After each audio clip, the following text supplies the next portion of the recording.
name is Brandon Glinner, and right here I have my AC to DC power supply.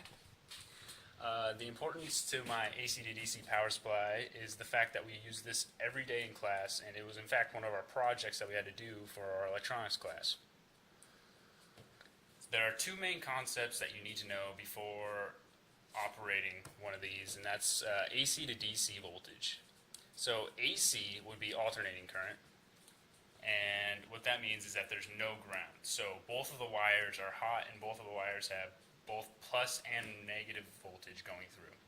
Now DC is direct current, and there is a ground and only one wire is hot. So I'm going to show you this by plugging in my power supply and turning it to on. When doing so, I can measure my AC voltage at the start. So this is like measuring it out of the socket. And what I read is 123 volts AC. So from there, from out of the socket into my box, my voltage goes to my switch, which I just turned on, to my fuse, which is a 1 amp fuse, and what that does is if more than an amp of current comes through this power supply, the fuse will blow, so none of the main components will blow, or the more expensive components. So from the fuse, it goes to both the transformer and the light. And what the transformer does is right here, this transformer is a step-down transformer. So what that means is high voltage will come in and low voltage will come out. The bad thing to this is that low current comes in, but high current comes out. So I'm going to show this low voltage by measuring right here. And it went from 123 down to 15 volts. That's a big difference.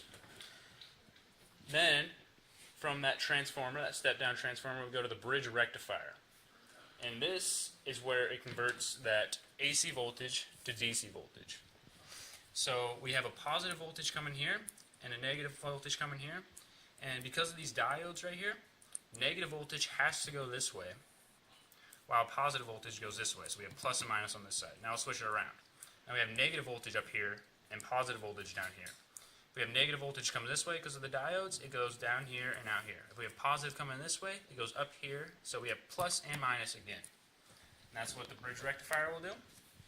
Then, from the bridge rectifier, we have a capacitor and a voltage regulator. What the capacitor does is it stores that voltage. And if the voltage regulator isn't seeing that certain amount of voltage that it needs to see, which in this case is 12 volts, so if this voltage regulator isn't seeing 12 volts, the capacitor will discharge and send enough voltage to get 12 volts to this. Now, what this voltage regulator does is all that excess voltage that it's seeing, so more than 12 volts, it will drop it and just push that 12 volts to the output. So now I'm going to switch my multimeter to DC, and I'm going to measure my output.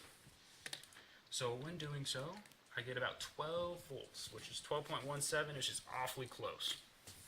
And that is my AC to DC power supply. Thanks for listening.